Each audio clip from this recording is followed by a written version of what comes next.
I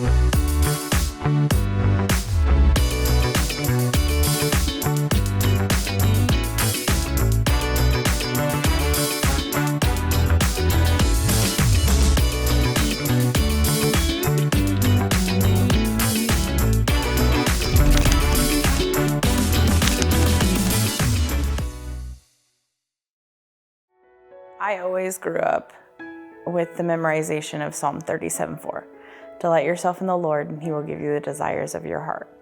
So my desire has always been to be married and have a family. So my husband and I got married. We're together 4.5 years, and then we started having some difficulty, and we had gone to marriage counseling to see if we could work things out. And then February 7th, 2024, he filed for divorce. And then 2 days later, I found out that I was expecting our child.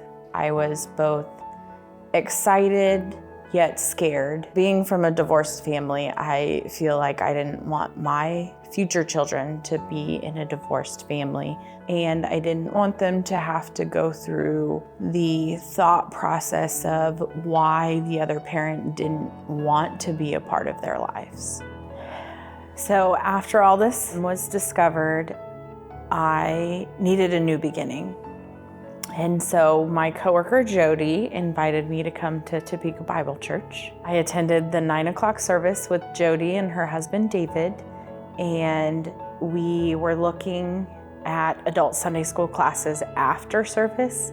Jody pointed out to me the single moms group.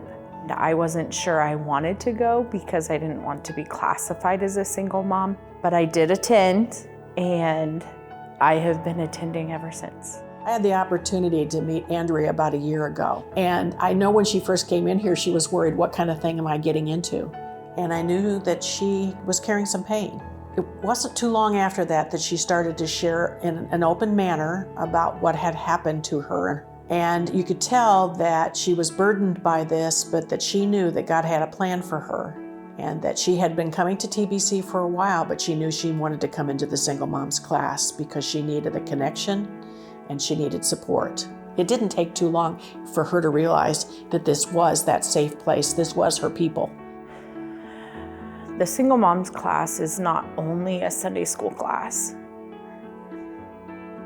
It's also a community. It's other single moms in various stages of raising their children. And it has been a huge blessing to me, being able to have that support system to fall back on if I have any questions about raising Micaiah, or any questions about how I can take time for myself as a single mother, even though I'm raising Micaiah.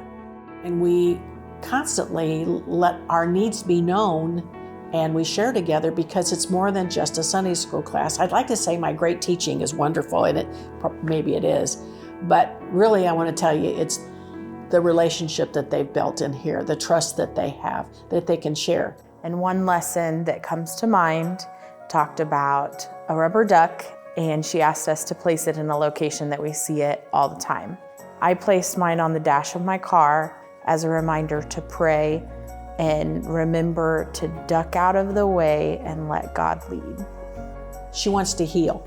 She's a listener and a learner, and she's open to seeing how she can change her life. And that's what she's learned by going to church, by coming to the single moms, by being active in the church and fed and led divorce care.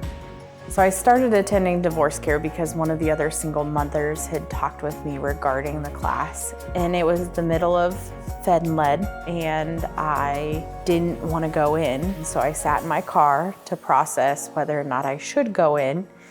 And I gained the courage to walk in, and I was welcomed by open arms. All of this is going to only be a blessing down the road. Not only for Andrea, but for this little boy, is the fact that she has been one who has accepted this challenge and has not taken it as a defeat, but to go forward with her faith. And it's going to be a blessing to her and Micaiah in the future.